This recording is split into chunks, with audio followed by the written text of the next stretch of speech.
இப்போ எல்லாரும் எப்போதுமே ஐயோ யாரோ ஒரு குரு பேசுகிறாரு அப்படி தன்னை அப்படி ஸ்டீஃப் ஆக்கிக்கிட்டு ஐயோ எதை செஞ்சுமா 4 பேர் எது சொல்லிடுவாங்களா 4 பேர். நான் இங்கே எப்போதும் சுகாதாரம் கொடுத்துருக்கேன். ஒழுக்கம் இருக்கணும். அதே சமயத்தில் யாருக்கும் பயப்பட அவசியம் இல்லை. யாருக்கும் நீங்கள் பயப்படுறதுக்காக நீங்கள் வரல. நீங்கள் அறியாமல் இருக்கீங்க. தப்பாக இருக்கட்டுமே, உங்கள் பதில் தப்பாகவே இருக்கட்டுமே. So what? தப்பை சரிப்படுத்த தானே வந்தாடா. அது தப்பை சரிப்படுத்தி புரிதலுக்கு வருது தானே. இங்கே ஒரு ஆசானை சந்திக்கிறோம், ஒரு போதனை வாங்குறோம்லாம். இதுக்கு இங்கேயும் வந்துக்கிட்டு அப்படியே குறுகிய மனதோடு அப்படியே உட்காந்துக்கிட்டு யாரும் என்ன சொல்ல போகிறாங்களோ கேட்கலாமா வேணாமா, கேட்டோம் யார் தப்பாக பேசிடுவாங்களா, நம்ம வெடைச்சிடுவாங்க சிரிச்சிடுவாங்களா, அதெல்லாம் தூக்கி போடுங்க. சுகாதாரத்தை கொடுத்துருக்கேன். You are so free. இந்த ஆத்மா அவ்வளோ சுதந்திரமாக இருக்குது. அதை தன்மையில் விடுங்க. இப்போயாச்சும் அதை தன்மையில் விடுங்க. காலையில் ஏஞ்சிலேருந்து ராத்திரி தூங்குற வரைக்கும் ஏதோ ஒன்று போட்டு அழுத்தம், குறுகிய மனத்தன்மை, கோபம், ஆத்திரம் எல்லாம் கலந்து நிற்கிது. கடைசிக்கு அங்கே இருக்கிற ஆத்மா அது அவ்வளோ சுதந்திரமாக இருக்குது. அந்த உணர்வில் யாரும் இருக்க மாட்டீங்க. அதில் இருக்க மாட்டீங்க. ஒரு வேடிக்கை என்னத்தம்மா கூத்து, சுதந்திரத்தையும் மன அமைதியும் மன நிம்மதியும் வெளியே போய் காசை கொடுத்து வாங்குற இடம் எங்கேயுமே கிடையாது. இருக்கா எங்கேயாச்சும்? எங்கேயாச்சும் இருக்கா? காசு கொடுத்து மன நிம்மதியும் மன சந்தோஷம் வாங்க முடியுமா? முடியாது. அல்ப சுகத்துக்காக தான் போகலாம் தவிர, அல்ப பொருளுக்காக, அல்ப விஷயத்து காட்சிக்காக போகலாம் தவிர, நிஜமான சத்தியமான பூர்ண உணர்வை அமைதியை எங்கேயுமே கிடைக்காது. அது எங்கே கிடைக்கும்? உமக்குள்ளேயே இருப்பது ஒன்று. அது உன் ஆத்மா மட்டுமே. அதை தகுத்தி இங்கே வேறு எங்கேயுமே முழுமையான நிம்மதியோ சந்தோஷமும் கிடையாது. உன் ஆத்மா தவிர நீ காணும் அனைத்தும் சந்தோஷமோ எல்லாம் பொய். பொய்யான சந்தோஷத்துக்காக ஓடி ஓடி ஓடி ஓடி அலைஞ்சி திரிஞ்சு மண்ணோட மாண்டு போயிட்டுருக்கோம், செத்து போயிட்டுருக்கோம். பரிதாபம், உண்மையிலே பரிதாபம். உமக்குள்ளே இருக்க சொத்தை அனுபவிக்காமலே கடைசி வரைக்கும் மனதோட அழிச்சல்லையே போயிட்டுருக்கோம்லாம். அதுக்கு தான் நம்மளோட ஞானபிதா, பல ஞானிகள், பல சித்தர்கள் எல்லாம் நம்மளுக்கு வழி நடத்த தான் வந்திருக்காங்க. நம்மளுக்கு அந்த தெளிவுபடுத்த வந்திருக்காங்க. அதான் தெளிவு தான் முக்கியம். புரிதல் இல்லாமல் தெளிவில்லாத ஒரு சாதனை புரிதல் இல்லாமல் போயிடும். ஒரு புரிதலில் ஒரு தெளிவும் இல்லாமல் ஒரு சாதனை என்ன புரிதல் இருக்கு? இப்போ ஒரு சமைக்க போகிறீங்க, சமையல் பற்றி தெரிஞ்சாதானே என்ன சமைக்கலான்னு திட்டம் போட முடியும்.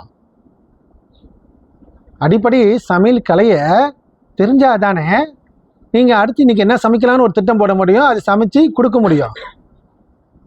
சமையலை பற்றி ஒன்றுமே தெரியாது, அப்போ கரண்ட் எப்படி பிடிக்குன்னு தெரியாட்டி, அடுப்பு எப்படி பற்றும் தெரியாட்டி, எப்படி சமைச்சு உணவு கொடுப்பீங்க? அப்போ முதல்ல ஒரு சரியான புரிதல் வர வேண்டும். அந்த புரிதல் வந்தால் தான் அவங்களுக்கு தெளிவு பிறக்கும். அந்த தெளிவுக்காக தான் நம்ம சாதனை செய்கிறோம். சொல்லி என்னது? அந்த தெளிவுக்காக தான் சாதனை. அந்த சாதனை எதுக்காக பண்ணுறோம்? அந்த தெளிவு அடைய. அப்போ அந்த சாதனை செய்கிறப்போ அந்த சாதனையோட தன்மை புரிதலோடு இருந்து சாதனை செய்தால் மட்டும்தான் தெளிவு பிறக்கும். அங்கே ஒரு புரிதல் இல்லாமல் ஏதோ ஒரு பொம்மைக்கு சாய் கொடுத்த மாதிரி உட்காந்து செய்கிறேன், உட்காந்து அது பண்ணுறேன், உட்காந்து மந்திரம் பேச பண்ணுறேன், அது பண்ணுறேன். ஆனால் ஏன்னு கேட்டால் உங்களுக்கே தெரியாது. உங்கள்கிட்ட நான் கேள்வி கேட்டேன், ஏன் பண்ணுறீங்க? இல்லை இப்படி பண்ணால் கடவுள் கிடைப்பார். இப்படி பண்ணால் கடவுள் கிடைக்க மாட்டார். கடவுள் கிடைக்கிறதுக்கு என்ன தொலைச்ச பொருளா? கடவுள் கிடைக்கிது சொல்லுவதே ஒரு பொய்யான தோட்டம்.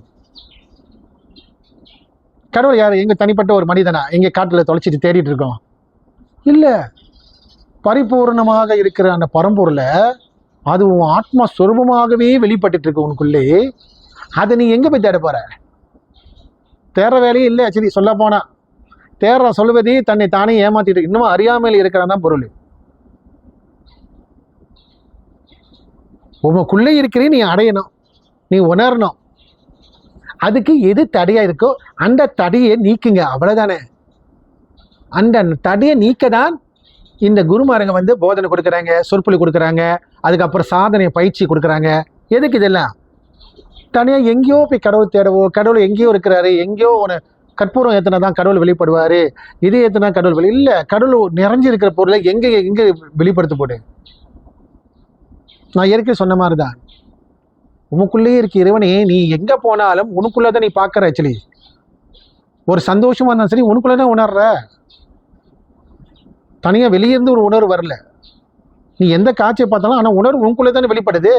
அப்போ உனக்குள்ளே இருப்பது ஏதோ ஒரு கருவி மூலியமாக நீங்கள் அதை உணர வைக்குது. ஆனால் உணர்வு எங்கே இருக்குது? உனக்குள்ளே தானே. ஆனால் உணர்வாக இருப்பது பொருள் தான் உன் ஆத்மஸ்வரூபம்.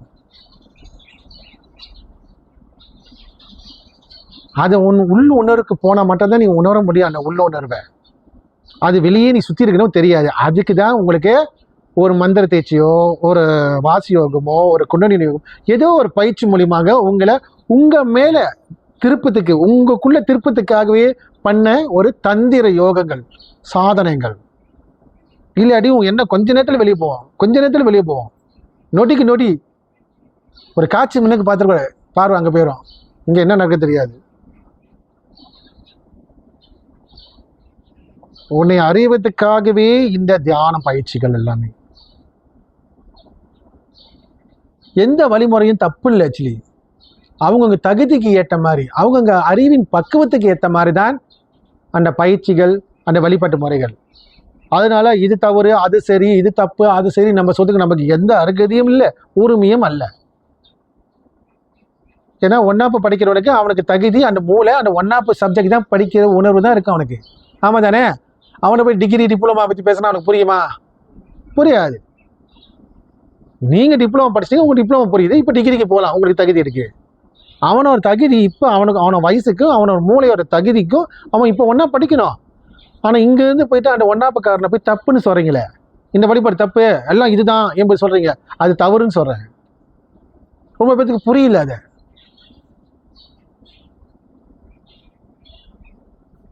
டிப்ளமா புரிகிறவனுக்கு அவன் டிப்ளமாக்கு தகுதியானவன் என்பதே தெரிஞ்சுக்கணும். அவன் அதில் கலந்துக்கிறான், அவன் அந்த பயிற்சி அடுத்த பயிற்சிக்கு போகிறான், தப்பு இல்லை.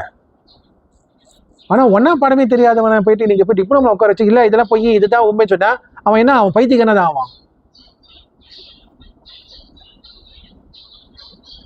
அதனால இங்கே நம்ம யாருமே குறை பேச வரவில்லை. நம்மளுக்கு உபதேசம் பெற்று விட்டோம், நம்மளோட ஞானபிதா அருளால் நம்மளுக்கு அந்த தகுதி வந்துருச்சுனால்தான் அவரு நம்மளுக்கு அது கொடுக்கப்பட்டிருக்கு.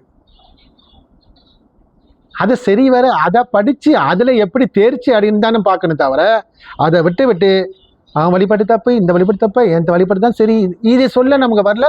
இது ஞானபிதா எங்கேயுமே நமக்கு சொல்லவும் தரல.